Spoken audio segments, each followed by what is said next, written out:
So here is a lending tip specifically for business owners only.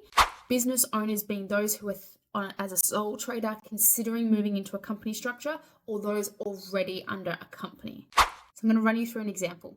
Okay, so in this example, I've got a business that is doing gross revenue of 500K per year, and the business expenses, the EBITDA is 100 grand. Now, in this example, I've got someone who is paying themselves a wage of $120,000. What most people think is that they can only borrow money based off this 120K. Not true. Then we can also use what we call the profit left inside the company. This is critical right here. So we can choose to use this 120K and or this profit, or you can just use this profit. So technically on paper, you don't have to pay yourself a wage. We can use this if you own a company. So in this scenario, this person would go from borrowing $600,000 to $2 million.